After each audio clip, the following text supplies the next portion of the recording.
ఒకానొక సందర్భంలో చంద్రబాబు నాయుడు గారు ఏమన్నారంటే అసలు కాఫర్ డ్యాములు లేకోకుండానే డయాఫ్రమ్ వాల్ కట్టాలనేటువంటి ఆలోచన చేశామన్నాడు. On record.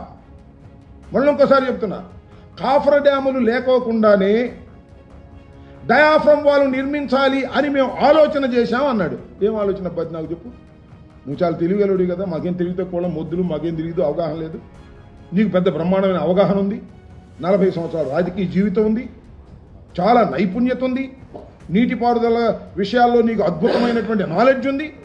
ఎలా అనుకున్నావో చెప్పని నేను అడుగుతా ఉన్నా. అంతేకాదు, చంద్రబాబు నాయుడు గారి తప్పిదం వలన, ఆ ప్రభుత్వం చేసినటువంటి అనేకమైనటువంటి తప్పిదాల వలన ఈ పోలవరం ప్రాజెక్టు డిలే అయింది. ఇది వాస్తవం. దానిలో నేను చాలా క్లియర్గా అనేక సందర్భాల్లో చెప్పా, మళ్ళా చెప్తా ఉన్నా. చాలా చిత్రం ఏంటంటే, అసలు ఏ ప్రాజెక్ట్ అయినా ఏం చేస్తారు, నదిని, ఈ పర్టికులర్ గోదావరి నది చంద్రబాబు నాయుడు గారు కూడా చెప్పాడు, చాలా ప్రమాదకరమైన నది అని. ప్రమాదకరమైన నది కాదు, చాలా ప్రమాదకరమైన వరదలు వచ్చే నది. 50 లక్షల క్యూసిక్లు ప్రవహించే అవకాశం ఉన్నటువంటి నది. ఈ నదిని డైవర్ట్ చేయాల్సిన పరిస్థితి ఉంది ఇక్కడ. డైవర్ట్ చేయటం అంటే ఈ నది స్ట్రైట్గా వెళ్ళకోకుండా పక్కగా మరల్చవలసినటువంటి అవసరం నేను అనేక సందర్భాలు చెప్పాను. ఇక్కడ చంద్రబాబు నాయుడు గారు చేసింది ఏమిటి అంటే, ఆ నదిని డైవర్ట్ చేసే కార్యక్రమం చేసి, నది డైవర్షన్ పూర్తి కాకోకుండా నదీ ప్రవాహం పక్కగా మరలి వెళ్ళేటటువంటి స్పిల్వేని, అప్రోచ్ ఛానల్ని, పైలట్ ఛానల్ని, వేటిని పూర్తి చేయకోకుండా చంద్రబాబు నాయుడు గారు చేసిన పెద్ద తప్పిదం ఏమిటంటే డయాఫ్రమ్ వాల్ కట్టేశారు. డయాఫ్రమ్ వాల్ అంటే ఎర్త్కమ్ రాక్ ఫిల్లింగ్ డ్యామ్కి సంబంధించినటువంటి పునాది. అది నదీ ప్రవాహం ఇలా ఉంటే ఆ మధ్యలో ఉంటుంది. నదీ ప్రవాహం ఇలా ఉన్నప్పుడు అది మధ్యలో కడితే అది కొట్టుకుపోతుంది. కాబట్టి నదీ ప్రవాహాన్ని మరలించేటటువంటి కార్యక్రమం చేయాలి చంద్రబాబు నాయుడు గారు. చేశారా?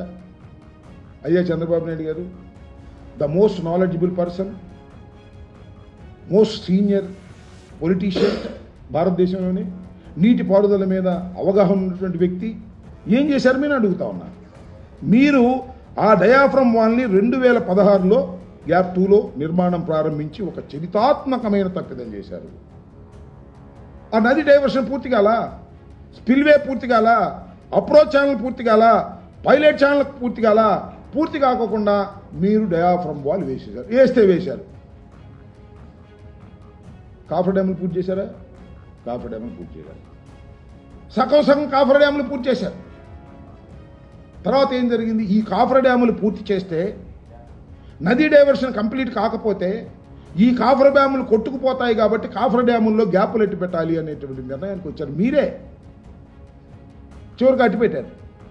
మీ టైంలోనే నేను మనవి చేస్తున్నా, 100% మీ టైంలోనే డయాఫ్రమ్ వాల్ దెబ్బతినడం ప్రారంభమైంది.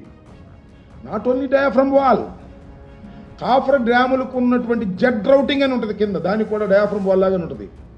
అది కూడా వారి టైంలోనే దెబ్బతింటం మొదలెట్టింది. దేనికి కారణం? ఈ నదీ డైవర్షన్ పూర్తి చేయకపోవడం వలన కలిగినటువంటి ఈ నష్టాన్ని మీరు మా మీద రుద్దేటటువంటి ప్రయత్నం చేస్తూ వచ్చారు. ఇది ఇవాళ నేను చెప్తే ఏదో అంబటరాంబాబు గారు చెప్పారు లేను, లేకపోతే వైఎస్ఆర్ కాంగ్రెస్ పార్టీ చెప్పిందనో మీరు అనుకోవచ్చు. నేను కాదు చెప్పింది, ఇది ఈ రాష్ట్ర ప్రభుత్వం కాదు చెప్పింది, ఇది కేంద్ర ప్రభుత్వం అంతకంటే కాదు. జనవనరులకు సంబంధించినటువంటి కేంద్ర ప్రభుత్వం కానీ సిడబ్ల్యూసి కూడా కాదు.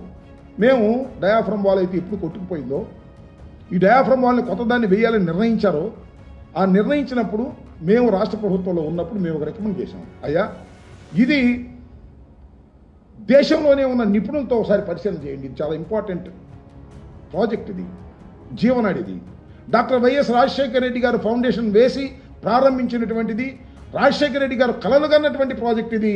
ఈ ప్రాజెక్టు మధ్యలో ఈ డయాఫ్రమ్ వాల్ దెబ్బతినిపోవటం వల్ల ప్రాజెక్ట్ కుంటుపడింది. కాబట్టి దీని మీద స్టడీ చేయాలని మేము కేంద్ర ప్రభుత్వాన్ని రిక్వెస్ట్ చేస్తే కేంద్ర ప్రభుత్వం ఒక నిపుణుల కమిటీ వేసింది. ఆ నిపుణులు ఎవరో తెలుసా?